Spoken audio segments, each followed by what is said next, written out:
اب اگر کوئی کسی کو مار کر الزام مسلمانوں کو دے دے، اور یہ سازش ہے، بہت گہری سازش ہے اسلام کو بدنام کرنے کے لیے۔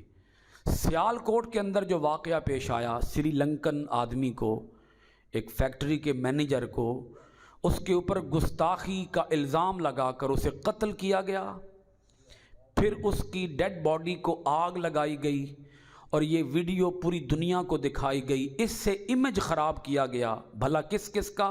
نمبر 1 پاکستان کا، نمبر 2 اسلام کا، اور نمبر 3 تحریک لبیک کا۔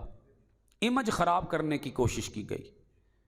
حالانکہ میں آپ کی خدمت میں عرض کر چکا ہوں، مسلمان کسی کو تکلیف نہیں پہنچاتا۔ گستاخ رسول صلی اللہ علیہ وآلہ وسلم کو بھی قتل کرنے کا حق عام شہری کو نہیں ہے۔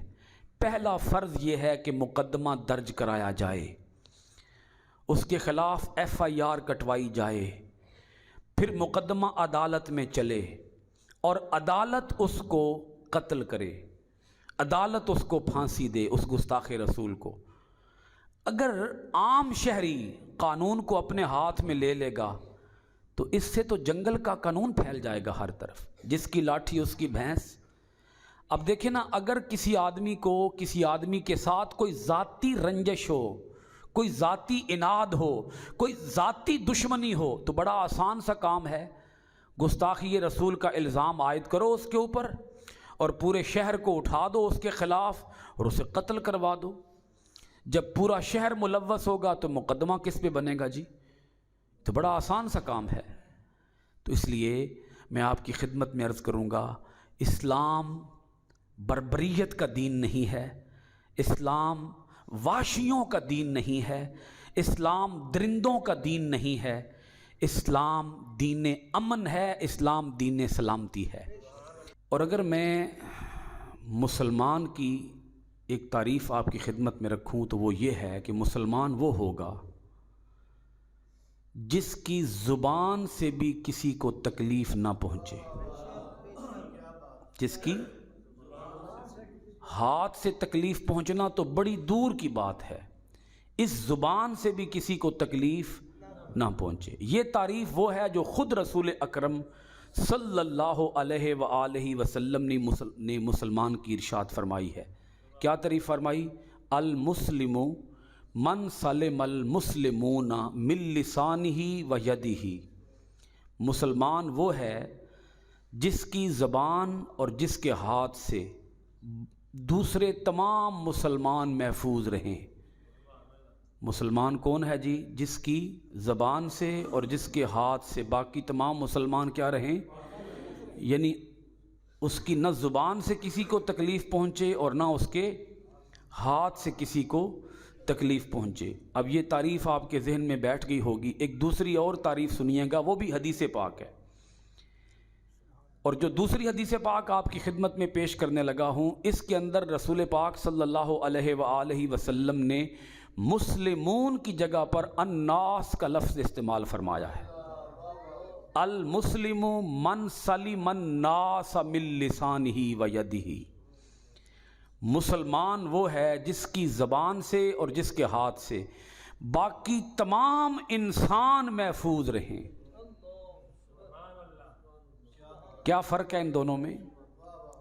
پہلی میں فرمایا جس سے تمام مسلمان محفوظ رہیں، دوسری میں کیا فرمایا؟ جس سے تمام انسان محفوظ رہیں۔ قرآن مجید ہی کہتا ہے، اللہ پاک ارشاد فرماتا ہے، جس نے ایک انسان کی جان بچائی گویا اس نے ساری انسانیت کی جان بچائی۔ جس نے ایک انسان کی جان بچائی اس نے ساری انسانیت کی جان بچائی۔ اور جس نے کسی، اس آیت کا مفہوم مخالف یہ بنتا ہے، جس نے کسی ایک انسان کو قتل کیا، مسلمان کی بات نہیں ہے، ایک انسان کو قتل کیا گویا اس نے ساری انسانیت کو قتل کیا۔ حضور نبی اکرم صلی اللہ علیہ وآلہ وسلم نے انسانی جان کی جب حرمت بیان کی، انسانی جان کا مقام مرتبہ بیان فرمایا، تو اللہ کے رسول صلی اللہ علیہ وآلہ وسلم نے صحابہ اکرام کو ارشاد فرمایا، خانہ کعبہ کا وہ مقام نہیں ہے جو انسانی جان کا مقام ہے۔ کس کا بولیے؟ خانہ کعبہ کا وہ مقام نہیں ہے جو ایک انسانی جان کا مقام ہے، ایک انسان کا جو مقام ہے۔ انسان تو انسان رہے۔ رسول پاک صلی اللہ علیہ وآلہ وسلم نے جانوروں کے حقوق بیان فرمائے، کتوں کے حقوق بیان فرمائے ہیں، کتیوں کے حقوق بیان فرمائے ہیں، جانوروں، گدوں، گھوڑوں، خچروں، اونٹوں کے حقوق بیان فرمائے ہیں، پرندوں کے حقوق بیان فرمائے ہیں، جمادات، نباتات کے حقوق بیان فرمائے ہیں۔ اسلام ہمیں خبر ہی نہیں ہے اسلام کیا۔ میں عرض کر رہا ہوں کوئی دین جبر کی اجازت نہیں دیتا۔ اسلام اتنا خوبصورت دین ہے، اتنا خوبصورت دین۔ اسلام نرمی کا دین ہے۔ بولیے کس کا دین ہے؟ نرمی کا دین ہے۔ اس زبان سے بھی کسی پر سختی مت کرو، الفاظ کی گولیاں نہ چلاؤ، الفاظ کے بم نہ گراؤ۔ اور یہاں صورتحال یہ ہے، وہ کسی نے کہا تھا نہ جانے کب کون کسے مار دے کافر کہہ کر، نہ جانے کب کون کسے مار دے کافر کہہ کر، شہر کا شہر مسلمان ہوا پھرتا ہے۔ آج ہم لوگ اپنی زبان سے بھی بعض اوقات آگ چھڑکتے ہیں دوسروں پر، آگ کے شعلے گراتے ہیں دوسروں پر۔ اس زبان سے بھی ہم دوسروں کو تکلیف پہنچاتے ہیں۔ اور آپ یہ بات ذہن نشین کر لیجئے، گفتگو کا جو عنوان ہے مسلمان کیسے ہوتے ہیں۔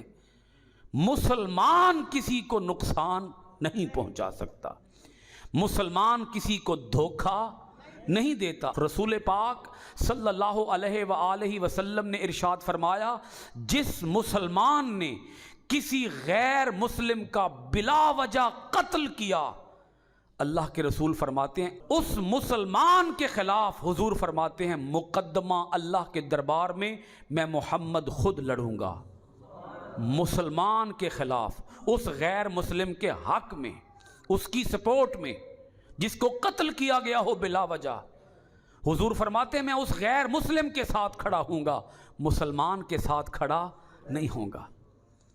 اس غیر مسلم کا وکیل میں محمد خود بنوں گا۔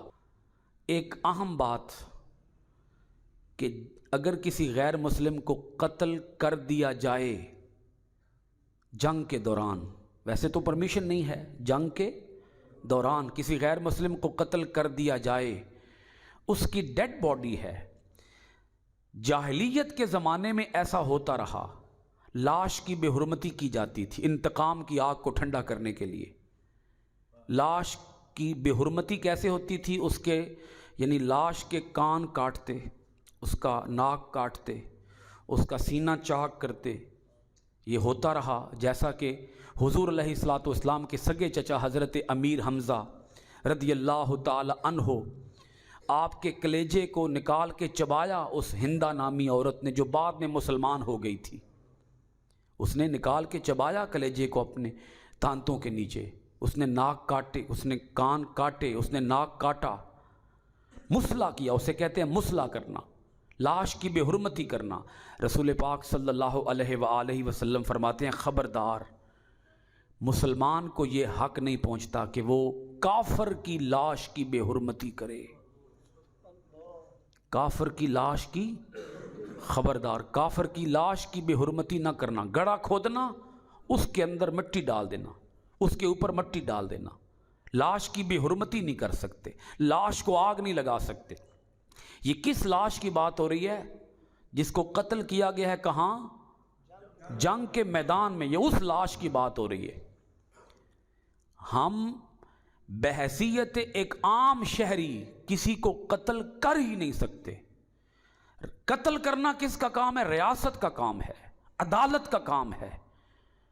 اگر میں کسی کے اوپر الزام لگاتا ہوں تو اس الزام کو ثابت بھی تو کرنا پڑے گا۔ کیا خیال ہے آپ کا؟ اسلام نے تو جانور ذبح کرنے کا بھی طریقہ سکھایا ہے۔ کس کو ذبح کرنے کا؟ یہ صرف قربانی والے جانور کو ذبح کرنے کا طریقہ نہیں ہے۔ عام طور پر ہم نے یہ سمجھا ہوا ہے یہ صرف قربانی والے جانور کو ذبح کرنے کا حکم ہے۔ ہر جانور کو جو حلال جانور ہے جب اسے ذبح کیا جائے، ذبح بعد میں کرنا، پہلے اسے پانی پلانا، پیاسا ذبح نہ کرنا، چھری اس کے سامنے تیز نہ کرنا، ایک جانور کے سامنے دوسرا جانور ذبح نہ کرنا۔ جب جانور ذبح ہو جائے، ذبح کرنے سے پہلے اس کے ہاتھ پاؤں کو، اس کی ٹانگوں کو اچھی طرح سے باندھ لینا، اسے مضبوطی سے جکڑ لینا تاکہ چھری چلنے کی اسے تکلیف نہ ہو، اور چھری کھنڈی نہ چلانا، کند چھری کے ساتھ ذبح نہ کرنا، تیز چھری کے ساتھ ذبح کرنا تاکہ تکلیف کم سے کم ہو اور فی الفور اس کی رگیں کٹ جائیں۔ جب رگیں کٹ جائیں اس وقت تک اس کی کھال نہ اتارنا جب تک کہ اس کا جسم پوری طرح سے ٹھنڈا نہ ہو جائے، جب تک کہ اس کے پورے جسم سے خون نکل نہ جائے اس وقت تک اس کی کھال نہ اتارنا۔ یہ اسلام کے اتنے خوبصورت احکام، اور ہماری حالت یہ ہے کہ آج مسلمان ہی مسلمان کا دشمن ہے۔ تو اسلام سلامتی کا دین، امن کا دین، راحت کا دین، بھائی چارے کا دین، اخوت کا دین، اور تحمل کا دین، بردباری کا دین، ٹالرنس کا دین۔ اسلام برداشت کا سبق دیتا ہے، برداشت کرو، اپنے اندر تحمل پیدا کرو، غصہ اپنے اندر پیدا نہ کرو۔ کہیں ایسا نہ ہو کہ غصے کے اندر تم جذبات کی رو میں بہہ جاؤ اور تمہیں پتہ ہی نہ چلے مجھے کیا کرنا چاہیے تھا اور کیا نہیں کرنا چاہیے تھا۔ اپنے آپ پہ کنٹرول رکھنا۔ رسول پاک صلی اللہ علیہ وآلہ وسلم نے تو غصہ دلانے والے جو کام ہیں ان سے بھی روکا ہے۔ یہ کام انسان کو غصہ دلاتے ہیں، ان سے بچنا۔ اور اگر غصہ آ جائے، کھڑے ہو بیٹھ جانا، بیٹھے ہو لیٹ جانا۔ غصہ نہیں ٹھنڈا ہو رہا، وضو کر لینا، کیونکہ جب انسان کے اندر غصہ آتا ہے تو اس کے وجود سے آگ نکلتی ہے۔ وضو کرنا، جب وضو کا پانی جسم سے لگے گا آگ بجھ جائے گی۔ بولیے آگ بجھ جائے گی۔ نہیں جا رہا غصہ، پڑھنا لا حول ولا قوت الا باللہ العلی العظیم۔